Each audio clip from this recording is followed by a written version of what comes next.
Amdocs কিন্তু global brand, কিন্তু তাকে লঞ্চ করেছে আপনাদেরই কাছের লোকাল ব্র্যান্ড আইফিক্স ফার্স্ট। কিন্তু গ্লোবাল ব্র্যান্ড আর লোকাল ব্র্যান্ডের ডিফারেন্স কখনো বলে শেষ হয়ে যাবে না, রাইট? তাই আপনারা ট্রাস্ট করবেন কি? বলবেন আপনি গ্লোবাল ব্র্যান্ডকেই ট্রাস্ট করতে চান। গ্লোবাল ব্র্যান্ডকে কেন ট্রাস্ট করবেন একটু দেখাবো।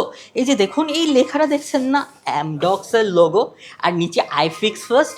এখন নিচের আইফিক্স ফার্স্ট ফিনিশিংটা আমাদের হাতে করা, বাঙালিদের হাতে করা। কীরকম করা? এই যে দেখুন পেছনে, powered by iFix first, already ছুটে ছুটে পড়ছে।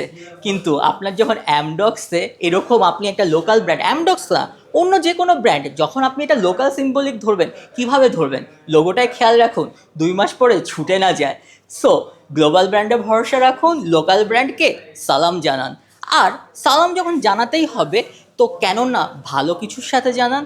আচ্ছা, আমার পিছিয়ে যেটা দেখছেন, অলরেডি অনেক কথা বলেছি আমরা। আমরা অ্যাপস ইন্টারফেস নিয়ে বলেছি, আমরা উইন্ডোজ ইন্টারফেস নিয়ে বলেছি।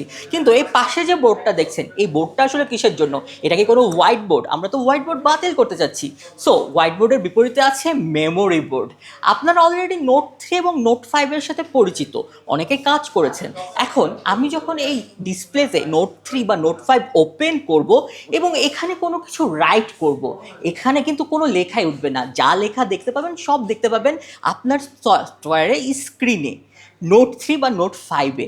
তো মেমোরি বোর্ডের কাজটা কি? মেমোরি বোর্ডের কাজটা হচ্ছে কি, আপনার যে ব্লকেজ, সেই ব্লকেজটা দূর করা, অডিয়েন্সকে একটা পারফেক্ট ডিসপ্লে উপহার দেওয়া, একটা পারফেক্ট লেখা, একটা পারফেক্ট প্রেজেন্টেশন উপহার দেওয়া।